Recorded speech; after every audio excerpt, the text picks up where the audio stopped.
Hello dolls and welcome back to another video. We're caught in a little bit of a snowstorm today, so I figured it was the absolute perfect opportunity to sit down and tell you about a really important music label that was founded in the late 50s that is definitely very much synonymous with the early 1960s black music that took over America. Today I want to tell you all about Motown. This is the third part of my Black History Month series. I've already talked about the civil rights movement and the wonderful black models of the 1960s and 70s. And for my final episode next week, I want to share the story of Soul Train, the TV show that was so popular in the 70s, and why and how it was so important for the time and the civil rights movement. But for today, let's take it back to the early 1960s when a new kind of music took over America by storm. There's a certain magic to the sound of Motown, an unmistakable warmth that instantly transports you to a time when love, longing, and hope spilled from every note. It's the sound of a needle dropping onto a record, the harmony of voices blending into something timeless, and the rhythmic pulse that made even the most reserved listeners tap their feet. More than just music, Motown was a movement, a cultural revolution set to a backbeat, shaping the dreams of a generation and breaking barriers along the way. It was the sound of young America, and its impact is still felt today. From the crackle of vinyl to the lush orchestration that lifted voices into the heavens, Motown's magic was undeniable. Its songs weren't just melodies, they were stories, tales of heartache, triumph, and the universal longing for something greater. It was music that made you dance, but it also made you dream. Whether played on a jukebox in a crowded diner, spinning in a dimly lit bedroom, or blasting from car radios on summer nights, Motown provided the soundtrack to a changing world. It transcended race, class, and geography, bringing people together through the pure power of song. Even now, decades later, those timeless hits evoke the same emotions, proving that true artistry never really fades away. But let's take it back to the humble beginnings. Motown was the brainchild of Berry Gordy, a former boxer and assembly line worker at Ford Motor Company who had a vision to turn Detroit into the heart of the music industry. On January 12, 1959, with an $800 loan from his family, he founded Motown in a small house on West Grand Boulevard.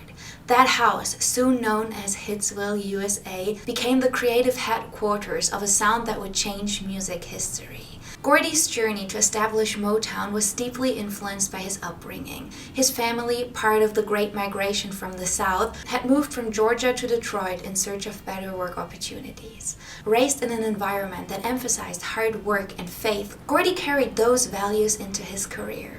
Before Motown, he tried his hand at several ventures, including a boxing career and a stint in the army during the Korean War.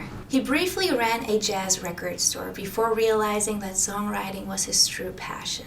Gordy took inspiration from the structured efficiency of the automotive industry, applying an assembly line approach to music production. Every aspect of an artist's career was carefully curated, from songwriting to stage presence, and ensuring that Motown music would have a mass appeal. I'm gonna go more into detail about how his entire studio was ran, and it is so interesting because he had everything planned out, and this was so new in the 1960s. I feel like we've seen this more often in the 70s and 80s, and even more so in the 90s and 2000s, with, for example, casting show bands where someone is curating an image and everything for these artists. But Gordy was one of the first to do this, and it worked like a charm. Motown's first big hit, Money, That's What I Want by Barrett Strong, paved the way for a flood of chart toppers. It all started when Barrett Strong had a chance encounter with Berry Gordy when they were introduced to each other by Jackie Wilson, another singer and songwriter. Gordy was impressed with Barrett's talents and signed him to Motown's Tamla label in 1959. Although Gordy couldn't read music, he had an intuitive sense of crafting hits. His first taste of success came from writing songs for Jackie Wilson and Marv Johnson. Jackie Wilson, often called Mr. Excitement, was one of the most dynamic R&B soul performers of his era. With his soaring tenor voice and electrifying stage presence, he helped bridge the gap between R&B and pop music in the late 1950s and early 1960s. His hits, including Lonely Teardrops, Higher and Higher, and Reed Petite, showcase his vocal agility and emotional depth. Berry Gordy co-wrote Reed Petite, To Be Loved and Lonely Teardrops for Jackie, proving his knack for crafting hit records. However, despite Wilson's success, Gordy made little money from these early ventures, which fueled his ambition to control the entire music-making process by forming Motown. Marv Johnson played another crucial role in the birth of Motown. His 1959 hit, Come to Me, was the very first record to be released under Berry Gordy's Tamla label, which would later evolve into Motown. Marv's smooth yet powerful vocal delivery combined with Gordy's songwriting and production set the blueprint for what would become the Motown Sound. He continued to record successful songs like You Got What It Takes and I Love the Way You Love, achieving international success, particularly in the UK. While he wasn't as commercially dominant as later Motown stars, Johnson was instrumental in the label's foundation. But it wasn't until Gordy discovered Smokey Robinson that his vision truly took shape. Smokey Robinson truly was the defining artist who helped shape Gordy's vision for Motown. As the lead singer and songwriter for The Miracles, he had an unmistakable falsetto voice that gave Motown some of its earliest hits, including Shop Around, Motown's first million seller. Beyond his success as a performer, Robinson became one of the most important songwriters and producers at Motown, penning hits for acts like Mary Wells, The Temptations, and Marvin Gaye. His poetic lyrics and smooth melodies helped define Motown's signature sound, and his influence on the label's success cannot be overstated. When reminiscing about Motown, he later said, "Into the 1960s, I was still not of a frame of mind that we were not only making music, we were making history.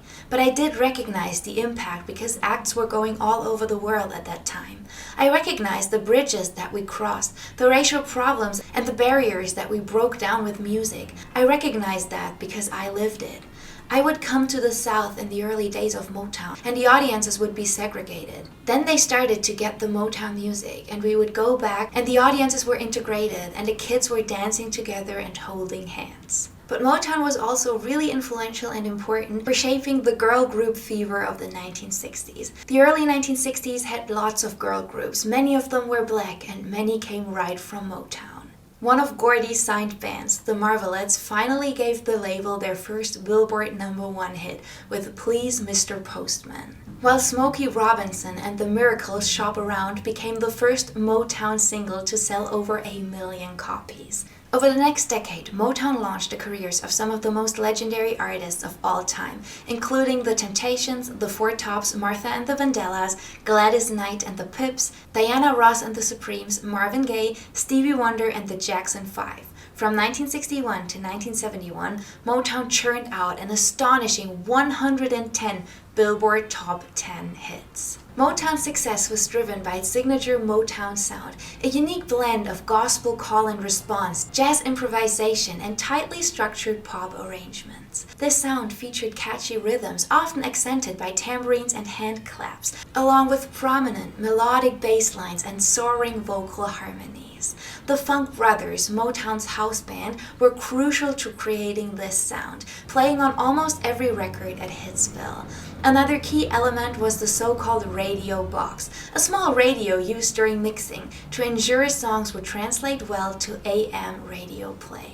I told you, Gordy truly knew what it took to make a hit. In 1971, John Landau described the sound to the Rolling Stones magazine as having simple structures but sophisticated melodies, a 4-beat drum pattern, frequent use of horns and strings, and a trebly mix, using electronic limiting and equalization to boost high frequencies for a distinctive sound, particularly effective for AM radio. Complex arrangement and elaborate vocal riffs were avoided. Motown producers adhered to the KISS principle, which is an acronym for Keep It Simple, Stupid. In the early 1960s, Motown Records was buzzing, a fast-paced and incredibly disciplined hit-making machine. It was still headquartered in that same modest house at 2648 West Grand Boulevard in Detroit, famously dubbed Hitsville USA. Despite its small size, the house was packed with energy, talent, and an almost factory-like approach to making music. As mentioned earlier, Berry Gordy structured Motown like an assembly line inspired by his time working at Ford Motors. Artists, songwriters, musicians, and producers worked around the clock to craft and refine songs. every aspect of a record. Lyrics, melody, instrumentation, and even the artist's stage presence was meticulously planned and polished before the release. The goal was to create songs that would cross over from R&B charts to mainstream pop audiences, giving Black artists a national and even international platform. The label wasn't just about making records, it was all about shaping stars. The Motown Finishing School, led by Maxine Powell, taught artists proper diction, etiquette, and stage presence to ensure they could appeal to both Black and white audiences. Charlie Atkins helped choreograph polished dance moves, making acts like the Supremes and the Temptations visually captivating on stage. The Motown roster was like a family, but it was also highly competitive. Songwriters like Smokey Robinson, Holland Dozier Holland, and Norman Whitfield constantly tried to outdo one another, which led to them pushing the music to new heights. The artists were equally driven. Getting a song recorded at Motown didn't guarantee it would be released, so singers fought for the best materials. The atmosphere at Hitsville was electric, with musicians working long hours, sometimes all night, to perfect recordings. Artists like Marvin Gaye, Mary Wells, and the Four Tops would come and go at all hours, rehearsing and recording until Berry Gordy was satisfied. Some records like My Girl by The Temptation and Where Did Our Love Go by the Supremes took multiple takes before they were deemed worthy of release. By the mid-1960s, Motown had grown into a powerhouse, dominating the charts with an endless string of hits. But in its early years, it was a place of raw ambition, hard work, and an unstoppable belief that they were creating the sound of young America. And they were right. Motown was more than just a record label, it was a cultural force in an era of deep racial division. It broke barriers, bringing Black artists into the mainstream and onto the charts. Motown artists weren't just entertainers, they were symbols of pride and progress. There are many reasons as to why Motown was so successful, but if you'd ask Berry Gordy, he'd probably say that it was all due to them ensuring that every performer was polished and poised, ready to command respect on any stage. As the civil rights movement gained momentum, Motown's music became a soundtrack of change. While the label steered clear of overtly political messages, at least in its early years, it helped bridge racial divides simply by existing in the spotlight. As Martha Reeves of Martha and the Vandellas later recalled, the Motown Sound was a very big influence in the civil rights movement. It was not that we marched or paraded, we just promoted it through love. There were so many fabulous acts signed to Motown Records in the 1960s, and I've already named several of them throughout this video, but I wanted to take a closer look at a couple of them and how Motown Records offset their huge and decade-long careers. The Supremes, led by the effortlessly glamorous Diana Ross, were more than just a girl group. They were a phenomenon. With their elegant style, polished performances, and undeniable talent, they became the face of Motown, breaking records and barriers alike. Scoring 12 #1 hits, including timeless classics like Where Did Our Love Go, Baby Love, and You Can't Hurry Love, they redefined what it meant to be Black women in the music industry, proving that they could not only compete with, but dominate the pop charts. Their success opened doors for future female artists, inspiring generations of performers, showing that grace, sophistication, and star power could be the keys to global superstardom. Stevie Wonder, signed to Motown at just 11 years old under the name of Little Stevie, grew into one of the most innovative and influential musicians of all time. With his boundless creativity and ability to seamlessly blend soul, funk, jazz, and pop, he created some of the most enduring music of the 20th century. His mastery of multiple instruments, his warm, expressive voice, and his gift for songwriting allowed him to craft unforgettable classics like Superstition, Living for the City, and Isn't She Lovely? But beyond his musical genius, Stevie's work carried profound messages addressing love, hope, and the realities of life for Black Americans. His songs weren't just catchy, they were deeply felt, pushing the boundaries of what soul music could be. Marvin Gaye, often dubbed the Prince of Motown, had one of the most impressive and remarkable artistic evolutions in music history. He began his career with silky smooth love songs like Ain't It Peculiar and How Sweet It Is to Be Loved by You. But as the world changed, so did his music. By the late 1960s, he was deeply affected by the social and political unrest in America, particularly the Vietnam War, racial injustice, and urban struggles. In 1971, he released his masterpiece, What's Going On, an album that was unlike anything Motown had ever produced.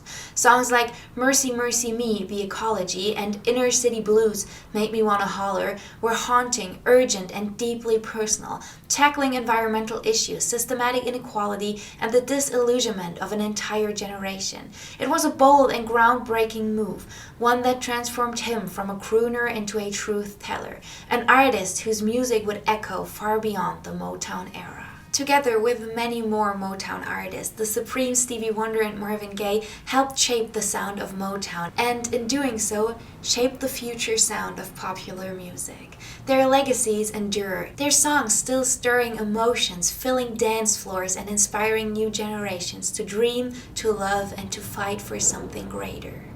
Then there were the Temptations, whose impeccable harmonies and choreography made them a defining act of the era, and the Jackson Five, a young group led by the precocious Michael Jackson, who would later become the king of pop.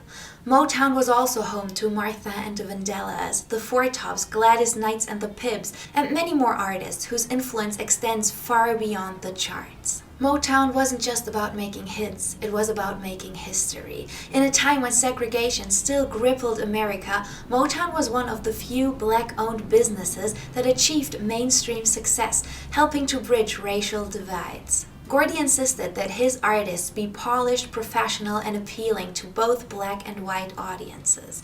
Motown music played on radio stations across America, reaching millions and showing that black artists could be major mainstream stars. During the Civil Rights Movement, Motown provided a soundtrack of unity and hope. Songs like Dancing in the Street by Martha and the Vandellas became unofficial anthems for protest and change. Marvin Gaye's What's Going On tackled police brutality, war, and inner city struggles, giving voices to a generation demanding justice. Even in moments of joy, Motown's music carried a deeper meaning, reminding listeners that the rhythm, melody, and harmony could bring people together in ways that words alone could not. By the late 1960s, Motown began to evolve. In response to the Detroit riots and the shifting musical landscape, Gordy moved the label to Los Angeles in 1972, seeking new opportunities in television and film. The transition marked the end of Motown's golden era, but not its influence. Stevie Wonder redefined R&B with albums like Talking Books and Songs in the Key of Life, while Marvin Gaye's What's Going On became one of the most powerful social commentaries of the time. In 1988, Gordy sold Motown Records to MCA for $61 million, and the label eventually became part of the Universal Music Group. Though its operation changed, its legacy remains untouched. The sound of Motown continues to inspire new generations of artists, proving that great music, music with heart, soul, and an undeniable groove, never goes out of style. Motown remains one of the most magical and significant chapters in music history, a golden era where rhythm and soul became the heartbeat of a generation. Its songs still echo through time, drifting from radios, dance floors, and city streets, carrying with them the dreams and struggles of those who first heard them. From its modest beginnings in a small house on West Grand Boulevard to its transformation into a worldwide phenomenon, Motown proved that music could be more than just sound. It could be a beacon of hope, a force of unity, and a soundtrack to change. At a time when America was divided, Motown's music brought people together. It broke barriers, weaving its melodies into the fabric of the Civil Rights Movement, offering both comfort and courage to those marching for justice. These songs weren't just hits, they were anthems of resilience, proof that black artists could stand at the top of the charts, shining in all their brilliance.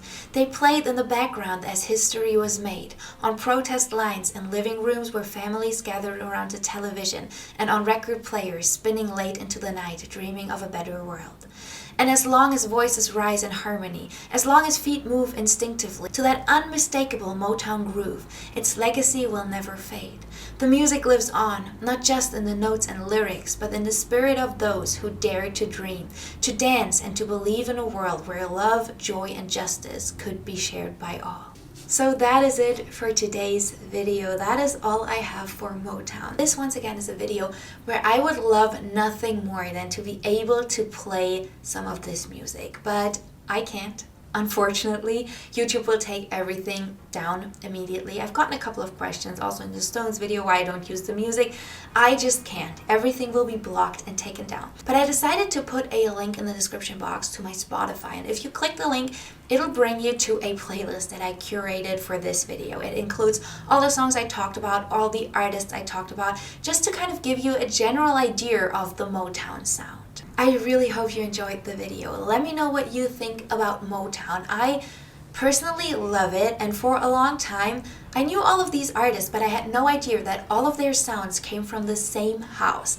I just thought that this was incredible music, and I never gave a thought to why all these artists rose to such prominence in the early 1960s, mid-1960s, even late 1960s. And it was all thanks to Motown and thanks to their incredible performances and voices. And I don't know, whenever I want to have a good time, I put on some Motown because it always boosts my mood. But yeah, that is it for today's video. Let me know in the comments down below which Motown song is your absolute favorite. I've been listening so much to Motown this week to prepare for this video, and it is so hard to choose for me. I love Please Mr. Postman. It's such a classic, such a great song. I also love Dancing in the Streets. It's a song that was covered and redone so many times, and yet it always kept that true 1960s spirit. I feel like so much of this music is so incredibly beautiful and timeless, and I could just listen to it all day. So yeah, let me know about your favorite songs.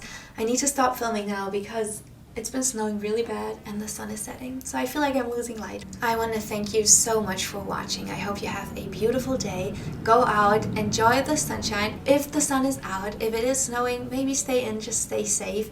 Take yourself some time to focus on you and your mental health today, and I will catch you in the next video. Bye, dolls!